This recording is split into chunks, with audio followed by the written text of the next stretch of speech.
REED-BBS, BBS, Black Bird Sugar, Bachelor's in Boxing Studies, Televisión, Fred Sanford of the Fistic Arts, Anthony Joshua versus Kubrat Pulev, post-fight. Now, before I get into that, I want to remind you to subscribe, comment. Remember, sharing is caring. Love tap and or bitch slap that like button for your boy. And shout out to the homies at fightbeat.com. Can you step to this? WWAJD. What will Anthony Joshua do? That was the question. That was the $1 million question. Inquiring minds wanted to know. Will we get the old attacking AJ or Vlad Klitschko 2.0? Haven't seen the fight. I believe we got a little bit of both. Joshua was primarily off his back foot, unmistakably. Showed a bit more head movement early. He got caught with some right hands late, but showed some more head movement than usual early. He was moving his jab hand and his arms in a way to try to bait Pulev into throwing, or as Joshua would say, throwing. Not throwing. He was baiting him into throw a punch, and eventually it worked. Rounds 3 and 9 were the most meaningful rounds, the ones worth rewatching if you're so inclined. Pull counter. Joshua landed a pull counter in the third round, and Floyd Mayweather was in attendance. I don't know if that was an homage or what have you, but my man threw a pull counter. Heavyweight, 240-pound, 6'6" dude throwing a pull counter. That's like some Ali listing level shit at a heavyweight level.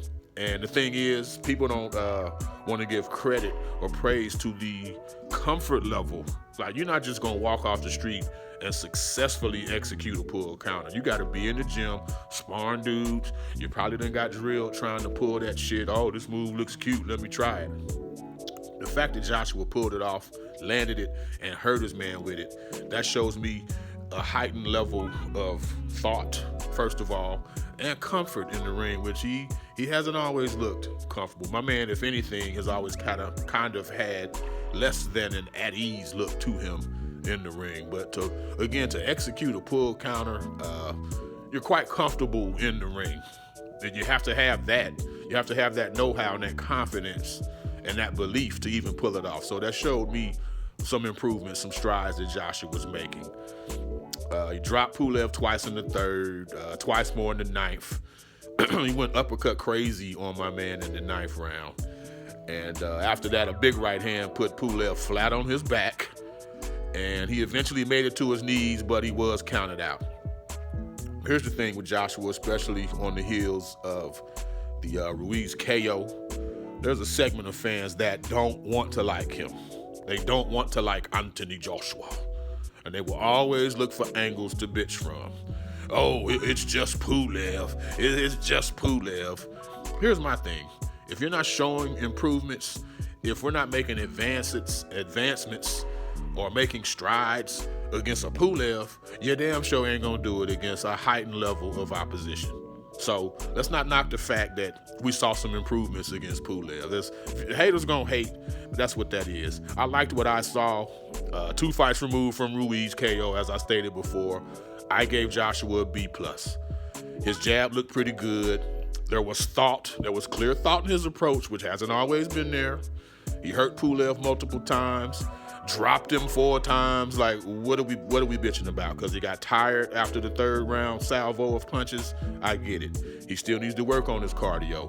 But that's probably why my man is showing up lighter for fights. His last 2 fights have been among his lightest in his last 10 or 12 fights. So it's a work in progress. I'm not saying he's here to beat this guy, that guy. But I'm saying he's still the unfinished article, and he's making improvements. Moving forward, Fury Joshua, that's really the only fight that makes sense. Bob Arum came out talking about it. Now, what I don't like is the rumor is it's going to be in Saudi fucking Arabia.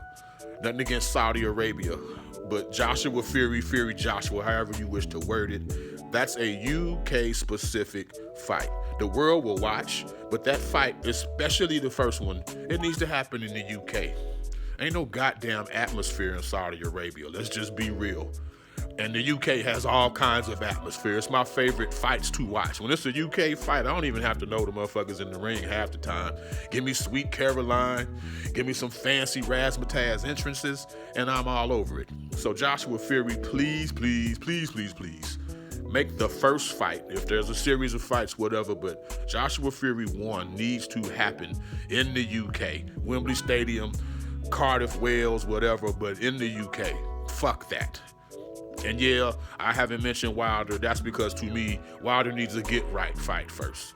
He needs a get right fight or a tune up, however you wish to word it. REED-BBS, BBS, Blackbird Sugar, Bachelor's in Boxing Studies, Televisión, Fred Sanford of the Fistic Arts.